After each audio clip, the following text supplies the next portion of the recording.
Way to go, Tic Tac! That's how you punch.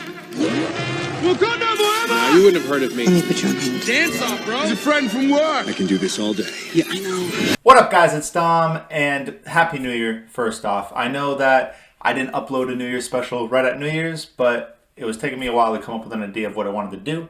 But now that I finally came up with one, hopefully it will be more entertaining than just your average video. So in this segment, I'm going to be going over the top 3 movies in each genre out of all the movies that I have reviewed this year. Now, my channel has only been up for like 6 months, so I don't really have a full year's worth of reviews to go over. But out of all the ones I've done so far, that's what I'm going to do the top 3 in each genre out of. So the genres I'm going to be going over are action, adventure, comedy, drama, family, horror, romance, science fiction, and thrillers. So without further ado, let's just start off with action. So in third place, we have Gladiator 2, which came out in 2024, this past year. In second place, we have The Fall Guy, which also came out this year in 2024. And in first place, we have Deadpool, which released in 2016. Now, all of these movies do action really well. They all do it in their own ways. Obviously, Gladiator 2, the action sequences in that are very much contained to the Colosseum. That's where most of the action happens throughout the whole movie. Besides the beginning and the end, it's just the battle scenes that happen because they're gladiators. But the scenes are done really well and they actually look good. So I thought it does deserve that third spot when it comes to action overall. Then in The Fall Guy, obviously the main character is a stuntman, which I always thought was cool because stuntmen in real life are the ones in the action scenes because they're the ones that light themselves on fire, jump out of a window, crash a car. They put their bodies on the line for the job. So I also thought that sentiment to it, to the action in general as well, is really what made it more interesting to me, which is why I think it deserves to be in that second position. Plus, all of the scenes look great in that movie as well. And first, obviously, was Deadpool, and that movie is just really good overall. It's one of my favorite movies, and the action sequences match that kind of energy because not only are they funny, but they just look really good. And it's a superhero movie, so obviously the action sequences in those movies are done better because that's what the superhero's made for, especially with Deadpool. His whole thing is hand-to-hand combat, quippy jokes, and just action. So this list was very easy for me. Out of all the genres, this one was probably the easiest. And next, we're going to be going over adventure. So in third place, we're going to have 127 Hours. Came out in 2010, based on a true story. In second place, we have Moana, which came out in 2016. And in first place, we have The Wild Robot, which came out this year in 2024. Now, all of these movies, obviously, when it comes to adventure, it's in the name of the genre. There's a character or a group of characters going on an adventure, and you see their journey along the way until they reach their goal. And, 127 Hours is based on a true story, as I just said. And you get to see the main character really going through these realistic scenarios when it comes to cave divers and just explorers in general. So I thought the adventure that he actually went on, even though it was spent mostly in one area, it felt very realistic to me, which I think, since it's based on a true story, is a very good thing. But also, because of the look of the movie, seeing how it's in a canyon and you get to see all these different views, it kind of, when I want to see an adventure movie, I want to kind of feel like I'm on the adventure with them, and that movie definitely did that. And Moana, same thing. The look of the movie was really good. I think that it was animated really well, which helped with the views and being able to experience that journey with Moana. And overall, just that movie is made as obviously for kids, but as someone that would want to, not me necessarily, but someone that's watching that would want to explore the ocean. It has that feel. So as an adventure goes, I think Moana really does nail it. And in first place, I had to give it to The Wild Robot. That movie was spectacular. It probably is one of my favorite, if not my favorite movie that came out this year, just because it's so well made. The cinematography is amazing. The emotional factor is crazy, but also the adventure that the robot goes on, it feels the most real to you because if you were to get stuck on an island, you'd have all of these fresh feelings of you don't know how it works there, you don't know what to expect, And obviously it's slightly different for the robot because it's literally a robot. It has no emotions, it doesn't know how to do anything, and it learns along the way. So I think the journey that she went on compared to, let's say, Moana and the main character in 127 Hours is just a much deeper and more, I guess, emotional journey that helps make that adventure even better. So again, some more clear choices, but let me know what you think. And next, we're going to be going over comedy. So in third place, we have A Million Ways to Die in the West. In second place, we have Rush Hour. And in first place, we have The Longest Yard. Now, all three of these movies have the same style of comedy where the main actor can really improvise with the script and make it sound real because they are just a funny person in general. Like Seth MacFarlane with A Million Ways to Die in the West, Jackie Chan with Rush Hour, and Adam Sandler with The Longest Yard. And honestly, all three of these movies made me laugh almost the same. I really judged this by level of laughter. A Million Ways to Die in the West was very funny, but the story wasn't as intriguing as the other two, which is why I think I put that at third. And then Rush Hour in second, also really good, but I think the story in The Longest Yard is my favorite. And also, I love Adam Sandler's comedy. I think he is one of the funniest actors, and out of this list, 100% he is, to me at least. So when it comes to comedy, I'm going to put his movie in first place. And next, we are going over drama. In third place, we have Uncle Buck, which came out in 1989. In second place, we have My Cousin Vinny, which came out in 1992. And in first place, we have The Breakfast Club, which came out in 1985. Now, drama to me does involve a lot with the plot. It needs to have a nice coherent plot that you can follow along that does intrigue the audience. Now, of course, drama being dramatic, there does have to be some stakes of some sort throughout the movie, but I feel like all three of these do that really well.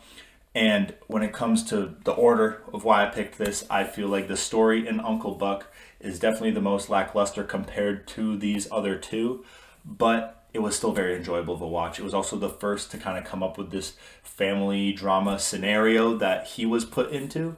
My Cousin Vinny also had the comedy factor to it, a lot of it, and the story was very entertaining due to the fact that it was really set up really well at the beginning, and the ending was actually worthwhile.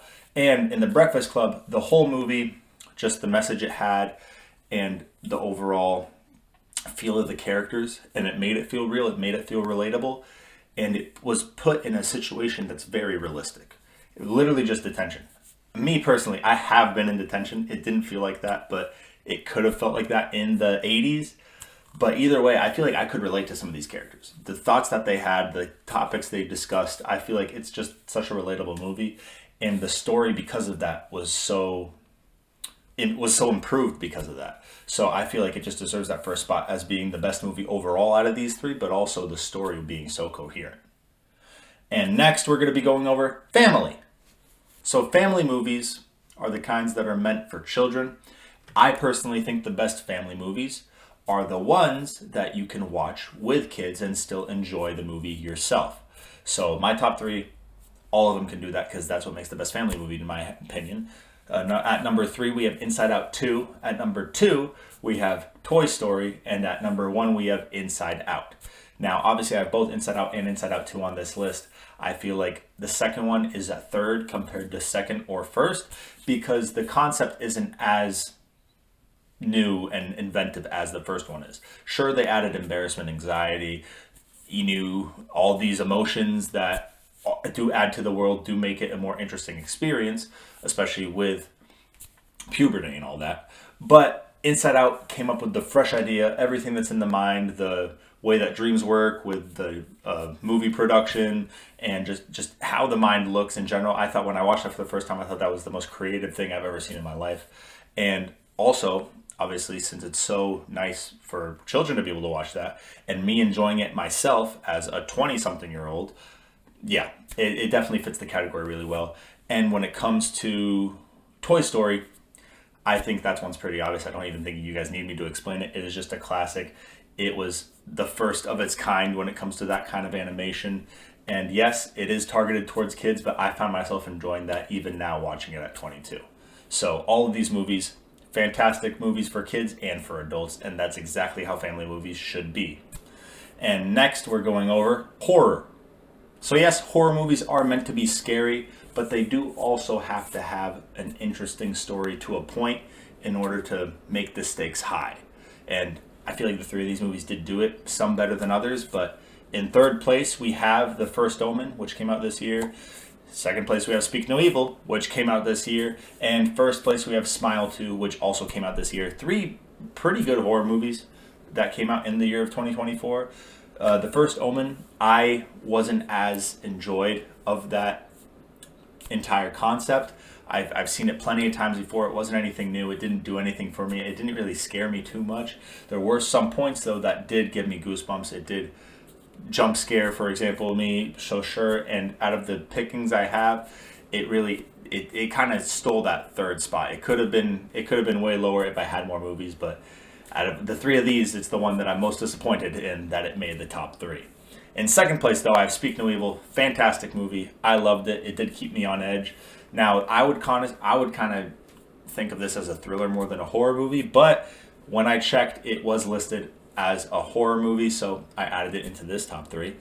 And in first, we obviously have Smile 2, which I said in that review, if you haven't seen it, see it, definitely go check it out. Because I talked so much about it, I talked so highly about it because it kept me on my toes. I had goosebumps the entire time. I don't know why. Just the way that the movie was shown, for some reason I felt it deeper. Like I felt like I was in the movie. I got goosebumps, just the concept. I don't know if it was the concept or just the sounds, just everything really got me.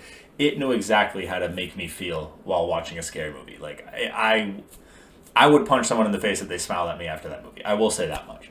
So when it comes to horror movies, I think it was done really well because I don't get that experience often when I watch a movie. The only experiences I really get emotions-wise when it comes to movies now is if I cry because it's sad, but I really don't get scared often. They have to do it well, and Smile 2 did it well. And I just think the concept of Speak No Evil was so good. Obviously, it's been done before, but it was really, really good, which engaged me with the plot a little bit, which made the stakes a little higher, which is always good for a horror movie. So I think the three of these are right where they need to be. And next we're going over romance. So in third, we have Beautiful Disaster. In second, we have A Ghost Story. And in first, we have Good Will Hunting. Now, obviously, Good Will Hunting, it's first on my all-time list right now. It's my favorite movie that I've reviewed so far at all. So obviously, whichever category it would have been in, it would have been first. But overall, when it comes to the love story in the three of these movies, I feel like Beautiful Disaster, it's a good love story. It's very modern, and I feel like maybe that's why it's not as appealing. But overall, the story itself of the two of them works well. And you do want to root for them to get together in the end. So as a romance goes, that's really well done. A Ghost Story is kind of a weird one because it is a romance story, but it's put from a third perspective. It's not really about the couple. It kind of is. It's really hard to explain. You have to go watch my review or watch the movie if you don't know what I'm talking about. But basically, this guy dies, and he is a ghost living in his same house, and he kind of just travels through time, still being in that house and seeing his own relationship continue and everything, and it starts and ends in the same place. But again, it starts with him in a relationship and it ends with him in that relationship. That was his goal all along.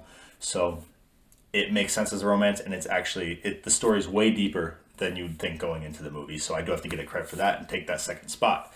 And Good Will Hunting, I mean, at the end, he literally said he had to go see about a girl. And it was one of the best quotes, and it did make me, I felt so much for those characters while watching it, that him saying that at the end, I was rooting for it the whole time, and he did it correctly. So I have to say, for romance movies, even though technically I wouldn't classify it as a romance movie, but because it did it well. And next we're going over science fiction. So in third, we have The Thing from 1982. We have in second, Alien Romulus from this year. And in first, we have X-Men Days of Future Past from 2014. Now, all these movies, really good. I think personally, The Thing, the only reason it's in third and not above Alien Romulus is the CGI in that movie. Obviously, it was done in the 80s, but that monster pulls me out every time. If the monster looked better, it might even be above X-Men Days of Future Past. That's really the one bad thing about the movie, to be fair. Some of the acting maybe, but that's the main thing that pulled me out. And I can't blame it for bad CGI, but I can blame it for not finding a way to either avoid the bad CGI or pull me back in after it's lost me because of it. But that movie, really good. I've watched it since plenty of times, and I will continue to watch it because of the story is so interesting. And when it comes to science fiction, I mean, it's literally in a research facility in I think it's the North Pole, or it's in one of the poles. It's frozen out everywhere, but just the alien coming down, that's the real thing. And I think they did that really well. Obviously, Alien Romulus, Alien is in the name. It's part of the whole Alien franchise. The xenomorphs were in it. It's in a spaceship. The space looks amazing. So overall, as science fiction movies go, it's really good. And as this here goes, it's really good as well. And in first, X-Men Days of Future Past. No, this is not my Marvel bias speaking. I just think that movie is done really well. The character development's really good. The acting's good. Everything about it is good. And yes, it's classified as a science fiction, I guess. Maybe because of the time travel. Maybe, I'm not sure. Maybe because of the Sentinels. Whatever reason it's in science fiction, I think it did it really well. And finally, we're going to be going over thrillers. So what makes a thriller is the concept, and all three of the concepts of these movies were bananas and definitely executed to perfection. And The Happening is in third, Blink Twice is in second, and Joker is in first. And all three of these movies, really good movies. I have watched them multiple times since. And The Happening, why it was so good as a thriller especially was because I had to avert my eyes sometimes. I had to avert my eyes from watching the screen because of some crazy stuff that was happening. Now, I'm not going to be trying to spoil anything, because if you want to hear more about it, go see my review or go watch the movie. Blink Twice, again, banana things happening, especially since the connections to the real world actually made the stakes a little higher, which is why I think I put that at second compared to Underneath The Happening. Because as a thriller goes, it did its job beyond well, and it even pulled me into the story a little bit, trying to figure out what is actually going to happen. And in first, Joker, I mean, crime lord, absolute maniac. Joaquin Phoenix's acting was so good in it that it pushed the concept even more. It made it more thrilling, and it was just an excellent experience to watch, which is why it's one of my favorite movies. It's why it's in my top 5 right now for all time out of the movies I've reviewed, and it's why it's in first in this genre.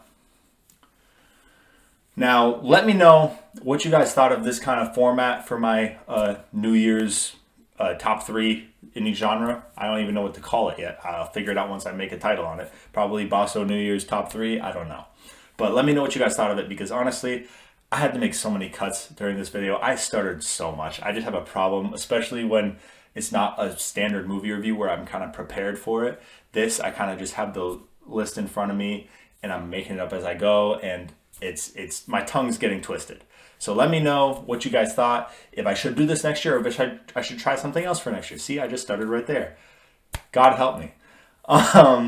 And thank you to Mr. Majoritarian, who gave me this idea. He is the one that got me into movie reviewing in general. So of course, when I was struggling to come up with what I was going to do, I went to him. Definitely go check him out. His link is in my description. He does the same exact style of movie reviewing I'm doing. I can't. This video needs to end because I am struggling to speak. Happy New Year again to you guys. My goodness, was this a hard thing to record. But I hope you guys enjoyed it either way. Let me know if you did. Leave a like, leave a dislike. Just leave a comment, just leave anything, and let me know what you thought of this. And I'm going to be uploading my recap, because my other number 1 through 50 movie review recap I thought was even boring, and it was way too long. So I'm going to be redoing that in a more entertaining way. You'll see it when it comes out, but that's going to be coming in the next few days, so also check that out. Otherwise, thank you very much for watching. I hope you guys have an amazing night. Happy New Year one more time, and peace.